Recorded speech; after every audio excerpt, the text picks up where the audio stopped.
Olá, amigos! Estamos iniciando mais um programa Amigos em Debate pela TV Rede Luz Espírita, aqui no canal da DDE. E hoje o tema abordado será a fé. Isso, a fé. E para que nós possamos falar sobre esse tema, nós temos dois convidados especiais. À minha direita, o Carlos Máximo, trabalhador do Centro Espírita Rodrigo Lobato, palestrante espírita, comerciante. Máximo, seja bem-vindo. E à minha esquerda, nós temos a presença de outro amigo do coração, o João de Jesus Sales, trabalhador do Centro Espírita Eurípides Barçanufo, da cidade de Mirassol. Ele que é aposentado, hoje também está conosco. João, seja bem-vindo. Obrigado. E para nós iniciarmos esse tema que é tão instigante, que é a fé, eu gostaria de perguntar para você, João, como nós podemos definir fé? O que é isso? Olha, eu gosto muito da definição que o Espírito Emmanuel nos traz, que fé é guardar o coração na luminosa certeza divina em Deus, certeza que ultrapassa o âmbito da própria crença religiosa, fazendo sempre o coração repousar nessa luminosa certeza que faz com que as pessoas busquem as realizações no âmbito do próprio sentimento. Emmanuel nos traz assim uma certeza diante dessa conclusão, dizendo que ter fé, antes de tudo, é não mais dizer eu creio, mas dizer eu sei. Isso faz entender que as experiências da vida, tudo aquilo que nós demandamos na atividade do estudo, da vida profissional, né, todas as atividades de estudo que nós podemos encarar na nossa própria vida, isso traz uma bagagem íntima para todos nós que faz nos preparar ante as dificuldades e os embates da própria vida, que vai fazer, consequentemente, o desenvolvimento dessa virtude chamada fé. Ótimo. E para você, Máximo, como você definiria fé? Ainda embasado na doutrina espírita, que é o que nós caminhamos e seguimos, na Revista Espírita de 1858, de outubro, nos fala que o maior ato de fé é justamente a pluralidade das existências, é acreditarmos na continuidade da vida, porque nós acreditamos que se não fosse assim, talvez teríamos dificuldade de entender e dizer a alguém para ter fé quando passa por uma dificuldade. E com o estudo, com o aprendizado da doutrina espírita, nós temos em mente que as palavras às vezes podem agredir as pessoas.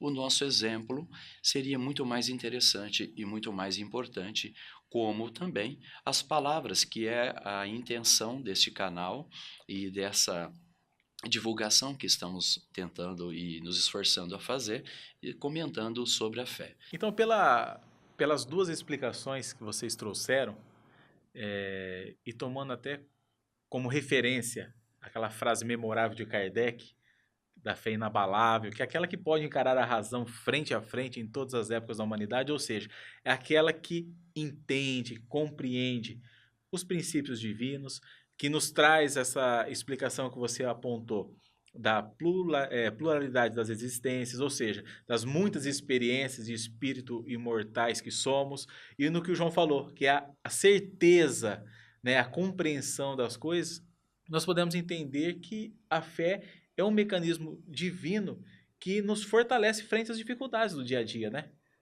Ela nos provoca a agirmos frente aos obstáculos, frente aos desafios que a vida nos impõe de uma maneira diferenciada, né? Quando nós observamos lá no capítulo 19 do Evangelho segundo o Espiritismo, aquela citação de um espírito protetor, que ele diz que a fé é um sentimento inato, né, no homem, ou seja, é algo que é natural de todo ser humano, que está aqui dentro, só que ela está no estado dormente. Nós precisamos fazer com que ela se manifeste, que ela se fortaleça, né? E aí, para a gente conseguir fazer isso, eu acho que um dos pontos importantes é nós entendermos que nós podemos, inclusive como cita esse espírito no Evangelho, dividir a fé em duas, né? A fé humana e a fé divina, né? E eu gostaria então que vocês comentassem alguma coisa sobre a diferença da fé divina e da fé humana, para que os nossos amigos que estão nos assistindo possam entender a diferença entre elas e compreender como elas juntas podem sim provocar essa fé raciocinada e tanto nós falamos no Espiritismo. Você pode começar, Máximo, falando para a gente? Pois não. Como nós vemos também no Evangelho, e você disse, a fé, ela é a mãe da esperança e da caridade. Essas três virtudes são as três maiores virtudes do Evangelho. Mas dizer que apenas a fé é a mãe não é a questão de proteção, mas é uma questão de condução. Nós temos que ter a fé em nossa vida como um norte. Nós temos que ter a consciência da continuidade da vida, como Jesus cita em várias passagens, que na casa do meu pai há muitas moradas e tantas outras, e nos mostra sobre a vida pretérita e sobre o nosso futuro, que nós temos que ter esse cuidado de lidarmos com as pessoas, porque muitas pessoas às vezes nos ouvem e vê às vezes um Carlos que na vida comum, na vida diária, tem dificuldades e somos todos iguais, nós não somos pessoas diferentes. Quando a pessoa se torna pública, ela se torna muitas vezes alvo de algumas críticas, como os nossos governantes. E nós aprendemos que estão num processo de evolução como nós estamos. E também tem fé, também tem esperança, e tem uma educação e toda uma conduta e toda um caminho a percorrer. E muitas vezes nós, quando enaltecemos o defeito, a qualidade de alguém, nós mostramos que nós somos diferentes. Então eu acho que o cuidado, não só com essa virtude que é a mãe de todas elas, e quando Deus nos pede para que tenhamos fé, quando Jesus nos lembra que poderíamos mover montanhas, eu acredito que é muito particular e muito íntima, e depende do momento que cada um vive. Mas quando nós estamos com o Cristo, quando nós estamos principalmente seguindo, quando fala no capítulo 17, sede perfeitos, que reconhece o verdadeiro espírito, o verdadeiro cristão, pela sua transformação moral e pela sua reforma íntima, pelo esforço que faz em dominar as suas más inclinações, é o que nós estamos fazendo hoje e o que nós queríamos passar para todos que nos ouvem, para que busque essa transformação, que busque essa mudança, que vivemos num mundo de provas e expiações e teremos dificuldades como todos têm. Claro, com certeza. E nós podemos entender que para a gente conseguir fortalecer a nossa fé, nada como conhecer, como entender, né? E nós que somos espíritos sabemos da importância, né, do conhecimento para fortalecer essa fé, para que essa fé se torne embasada e ela deixe de ser uma fé passiva, ou seja, que aceite tudo, que não avalie as informações, mas se torne uma fé que é ativa, que ela promove na criatura mudanças, que ela promova em cada cidadão a condição de se transformar enquanto criatura. Como você acha, João, que nós poderíamos compreender o que a fé pode gerar dentro do ser humano? O que ela pode convidar a criatura a desenvolver? Olha, a gente vê dentro do Evangelho segundo o Espiritismo, Allan Kardec trazer para nós que nesse âmbito da fé humana e fé divina, a fé humana, porque antes só se compreendia a fé na parte religiosa, né? E Allan Kardec vem trazer para nós que a fé também pode ser compreendida no âmbito da própria vida de todos nós. Porque se uma pessoa encara um empreendimento, cita ele vai prosseguir se tiver fé dentro de si. Se ele tiver conhecimento, se houver uma programação, se tiver umas diretrizes concretas dentro de si mesmo. Então, a pessoa prossegue porque tem conhecimento daquilo que está realizando. Então, vai ser tudo muito mais fácil. Eu tenho um exemplo, por exemplo, numa profissão que eu realizava, que tinha amigos muito mais jovens do que eu, mas que desempenhava a tarefa profissional com muito mais destreza. E eu ficava pensando comigo, mas como isso acontece?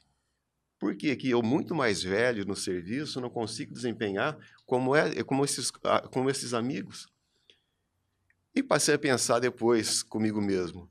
Essas pessoas, com certeza, têm o conhecimento ou de outras encarnações ou trabalharam muito isso no plano espiritual. para conseguir realizar essas tarefas assim com tanto desembaraço, né? E diante da fé divina, eu assim, gosto de lembrar muito o caso que nós temos no Evangelho da mulher que vertia sangue, a mulher hemorroíça, que ela já tinha procurado todos os recursos possíveis e, sabendo que Jesus passaria por Cafarnaum, ela pensou consigo mesmo: se ao menos eu tocasse as vestes de Jesus, eu serei curada. E foi o que aconteceu com ela realmente. Ela acreditou. Ela acreditou realmente, teve essa certeza dentro de si. E ao tocar as vestes de Jesus, o que aconteceu? Ele parou e veio perguntar quem é que havia tocado nele. Tanto é que Pedro vem, mas, Senhor, tantas pessoas te comprimem? Ele, não, alguém me tocou de forma diferente. Então, ela veio e tocou e conseguiu, então, se adentrar no âmbito da projeção mental do Cristo e conseguiu realmente. Tanto é que Jesus, se dirigindo a ela, disse a ela que a sua fé te salvou. Muito diferente da tua fé te curou. Porque muitas pessoas podem ter sido curadas por Jesus, mas aquela criatura encontrou a salvação. E salvação significa o quê? Libertação daquele mal. Né? Não, muito bom. Dentro desse raciocínio, né, que nós estamos promovendo da fé, nós podemos entender que essa fé raciocinada que Kardec nos convida a vivenciar é aquela que pode, sempre que as circunstâncias adversas se apresentem, fazer com que a gente encare aquilo como oportunidade, né? Nós sabemos que muita gente confunde a fé com a religiosidade, acha que a fé é algo que, na verdade, se conquista e esquece que ela está dentro da gente mesmo. A fé é aquele mecanismo que faz com que, quando a pessoa tem um problema, uma dificuldade, ela encontre forças e acredite e tenha certeza que ela é capaz de superar aquilo, né? É isso que a fé pode e deve fazer com a gente, nos impulsionar, nos conduzir. Como você bem citou esse exemplo do Evangelho, ela tinha certeza que se ela tocasse as vestes de Jesus era suficiente para que ela pudesse então se salvar, como você bem apontou, né? E às vezes nós ficamos numa fé muito passiva, esperando que Deus, que é a espiritualidade, enfim, que outros resolvam os nossos problemas, né? E dentro dessa ideia da fé raciocinada, nós temos a obrigação de buscarmos os nossos ajustes, né? Aquele que, por exemplo, perde o emprego, ele tem duas opções. Uma é sentar-se no sofá, lamentar, questionar Deus, né? Achar que é a criatura escolhida para passar por sofrimentos, etc. E mais nada. E tem aquele que tem a condição, já com a fé sendo manifestada dentro de si mesmo, de olhar e falar, bom, eu preciso arrumar outro emprego. E aí ele vai correr atrás. Ele vai fazer contatos, ele vai entregar currículos, ele vai correr atrás do problema. Para o quê? Superar ele. Esse é o processo que a fé pode desenvolver no ser humano. É fazer com que ele tenha, primeiro, a certeza de que ele é capaz. E que Deus, na sua infinita misericórdia e bondade, nos oferece as condições para que a gente consiga. Mas se nós não agirmos como a citação que você fez do Evangelho, daquela mulher, nós não saímos do lugar, né? Então, essa fé, ela deve ser esse mecanismo que nos impulsiona sempre à frente. Né, Máximo? Ela não é aquela ferramenta de sustentação, né, que nos conduz frente às dificuldades da vida. E um outro grande exemplo que a gente poderia citar, que para mim é muito interessante, quando o centurião chega até Jesus e pede para que cure o seu filho que estava na sua casa. E ele disse, Jesus, não, mas qual é o endereço? Eu preciso ir na sua casa? Ele disse, não, porque eu quando ordeno para os meus soldados que façam algo, eles façam. Então, se o Senhor ordenar aqui, meu filho será curado na minha casa. Então, é muito interessante esse soldado que talvez não acreditasse, talvez não conhecesse tanto Jesus, né, que tinha um cargo já, e colocou no mestre e viu em Jesus, e buscou, né? Ele não ficou apenas em pensamento buscando. E no livro Vinha de Luz, na lição de número 75, nos fala que nem todos conseguem, por enquanto, o voo sublime da fé. Porque nós ainda temos essa dificuldade. Nós viemos e fomos criados de uma tal maneira que as coisas eram muito passivas, né? As coisas aconteciam porque você se sentava na sua casa, ficava orando, orando, orando, e as coisas aconteciam. E hoje nós aprendemos com a terceira revelação, com a doutrina espírita e com as lembranças do Evangelho do Cristo, que nós temos que buscar, que nós temos que nos esforçar, que nós temos que sair desse comodismo, nós temos que nos movimentar. Foi o que a mulher fez. Ela se movimentou. Foi que quando Maria de Magdala, Madalena, fez. Quando ela foi buscar, quando ela ouviu falar de Jesus, que ela foi atrás de Jesus para ouvir sobre os seus ensinos, para ver quem era aquele Senhor que tanto fazia e tanto falava, ao primeiro contato com ele, ela se transformou.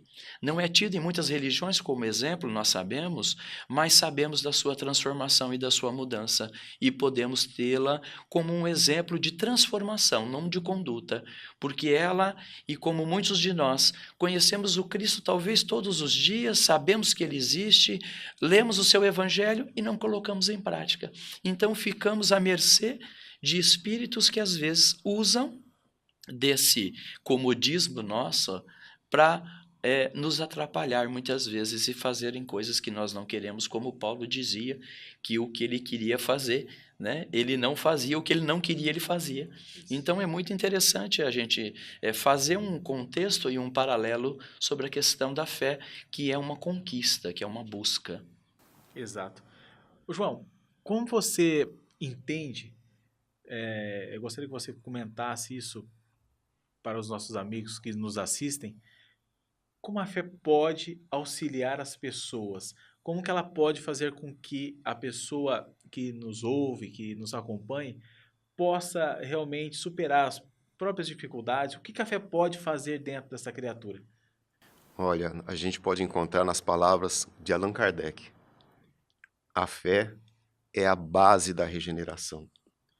Então, nada nós vamos conseguir ir adiante se nós não estivermos estruturado em nossa condição íntima, a chamada virtude fé, né? Nós podemos compreender que ninguém poderá dar um passo adiante da sua própria vida, da sua própria condição, se não alimentar dentro de si essa esperança íntima. Porque onde existe a indecisão, onde existe o medo, onde existe o desespero, as portas aí não encontrou o seu caminho de realização. Então, isso realmente é uma semente que existe, como nós aprendemos com a doutrina espírita, né? É uma semente depositada na nossa condição de seres imortais e que vem a ser desenvolvida pela ação da nossa própria vontade. É assim que André Luiz nos fala que a aquisição da fé é uma das tarefas mais persistentes que nós teremos que realizar na nossa condição de seres humanos, né? E diante disso tudo, a crença religiosa vem trazer uma sustentação, seja ela qual for. A crença religiosa vem trazer uma sustentação íntima que, segundo ele, modifica o nosso tônus de vibração, nosso tônus vital, fazendo com que... Tanto é que existem pesquisas que dizem que as pessoas que são ligadas a uma religião ficam menos doentes. Sim. Né? Menos doentes, né? Então, é o que nós podemos compreender, realmente, dessa natureza íntima que existe na nossa condição, mas que tem que ser despertada. Muito bom. Bom, nós agradecemos a presença dos nossos amigos. Foi muito bom falar sobre a fé. Claro que é um tema extremamente extenso, complexo, mas que nesse bate-papo nós tivemos a oportunidade de pincelar, de conhecer um pouco sobre essa grande virtude. A vocês que nos assistem, fica aqui os nossos canais, as nossas redes sociais, para que continue interagindo, fazendo perguntas, sugerindo assuntos E nós encerramos o nosso programa por aqui. Muito obrigado e até o próximo.